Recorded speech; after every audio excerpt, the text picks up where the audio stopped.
दुनिया में। और उन सम्मेलनों के बीच में दुनिया के सर्वाधिक विकसित देशों का जो संगठन है OECD, organisation for economic cooperation and development, जिसके लिए विश्व के सर्वाधिक जीडीपी वाले पहले 7 थे, अब 15 हो गए, 16 हो गए देशों का वह संगठन था। उस OECD ने सन 2000 में एंगस मैडिसन नाम के अर्थशास्त्री को यह काम दिया कि वो विश्व का आर्थिक इतिहास लिखे। और चूंकि उनकी गणना, उनकी हिस्ट्री 0 ईस्वी से शुरू होती है, तो एंगस मैडिसन को भी काम दिया 0 ईस्वी से 2000 ईस्वी तक 2000 वर्ष का आर्थिक इतिहास लिख दीजिए। उस पुस्तक का नाम है economic history of the world millennial perspective by Angus Maddison. OECD.org इस वेबसाइट से आप डाउनलोड कर सकते हैं। 2000 वर्ष का आर्थिक इतिहास लिखा है एंगस मैडिसन ने। और वह एंगस मैडिसन कहता है कि पहले 1500 वर्ष 0 ईस्वी से लेकर के 1490 तक, 99 तक सारे विश्व के जीडीपी में लगभग 2/3 66% योगदान देने वाला देश कोई था तो वो भारत देश था।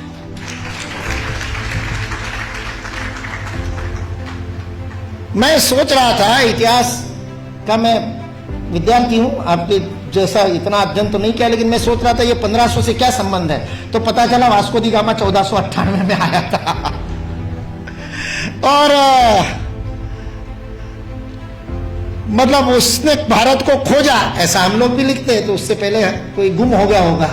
जो गुम हुआ भारत था वो विश्व के 2/3 जीडीपी को प्रोड्यूस करने वाला, और केवल प्रोड्यूस करने वाला नहीं, विश्व को समृद्धि का अवदान देने वाला, वितरण करने वाला। विल ड्यूरांड अमेरिकन इतिहासकार है, 11 खंडों में उसने लिखी है हिस्ट्री ऑफ सिविलाइजेशन। वह विल ड्यूरांड लिखता है सारे विश्व को संपदा का वितरण करने वाला कोई देश होगा तो वह देश भारत देश है।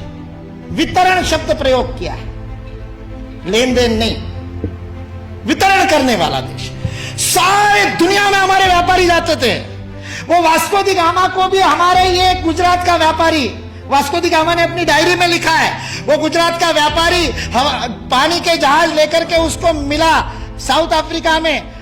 उसको तो भारत मिला नहीं था, इसने कहा अच्छा भारत खोज रहे हैं, चलो मैं ले चलता हूं। उसको मसाले भरने थे, इससे वो कालीकट गया, इससे वास्को दी गामा को कालीकट ले गया, नहीं तो भरूच ले आता गुजरात में। फिर हमारे इतिहास वाले लिखते कि वास्को दी गामा भारत को खोजता खोजता भरूच पहुंच गया। वास्को दी गामा को भारत के व्यापारी कान्हा भाई ने खोजा, मिल गया, और उसको कहते हैं भारत खोजना है, चल भाई मैं दिखाता हूं, चल मेरे साथ, और साथ में ले। ये वास्को दी गामा ने अपनी डायरी में लिखा है, वो बेईमान नहीं है, उसको छिपा करके इतिहास की किताबें लिखने वाले बेईमान। वास्को दी गामा की डायरी का उद्धरण दिए बिना हमारे को गलत इतिहास पढ़ाने वाले बेईमान है। वास्को दी गामा ने तो ईमानदारी से लिखा है, उसने ये भी लिखा है कि उस कान्हा भाई के जहाज मेरे जहाजों से कई गुना अधिक प्रगत थे।